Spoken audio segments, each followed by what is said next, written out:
Evo, dragi moji ljudi, nakon više od 4 godine Visoki prekršajni sud je presudio da sam bio u pravu, da nisam diskriminirao narod Sinja po pitanju COVID potvrda. Da je grad Sinj bio svjetionik slobode u tim mračnim vremenima zabrana fašističkih mjera, ukidanja osnovnih ljudskih prava i sloboda. Nisam dozvolio u to vrijeme da mi nalože da uvedem te mjere, ali su me zato progonili. Mijenjali su zakon u Saboru, Plenkovićeva vlada je to predlagala da me se kažnjava.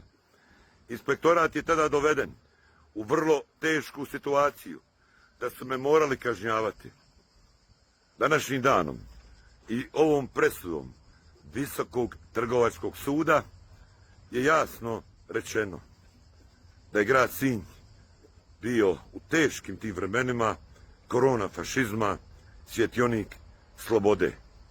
Napadan sam osobno od mainstream medija, svih, kažnjavan stotinama tisuća kuna, ali na kraju je pravda pobjedila.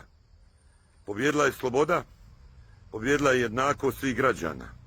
Nisam dijelio ljude na cijepljene, necijepljene, live ni desne. Bio sam gradonačelnik svih građana. A posebno me veseli što je to bilo u mom gradu Sinju. I što su tada mi Sinjani pokazali da je grad Sinj grad slobodan. Postavlja se pitanje što sad?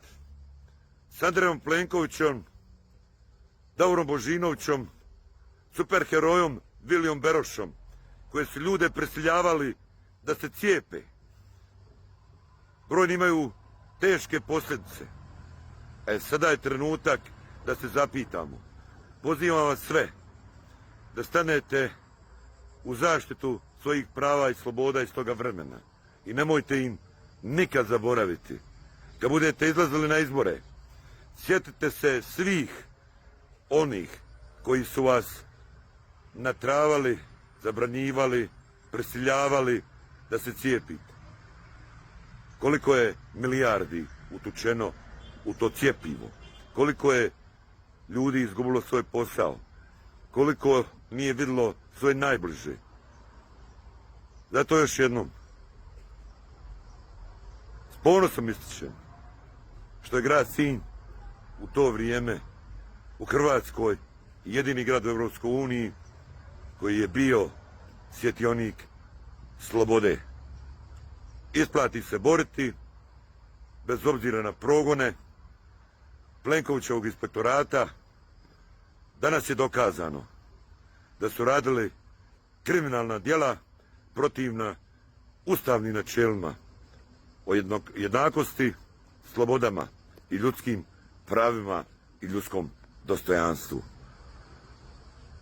S ponosom vas pozdravljam iz slobodarskog grada Sinja ove dane Velike Gospe i Sinjske alke. I svi dođite mi u slobodan grad Sinj.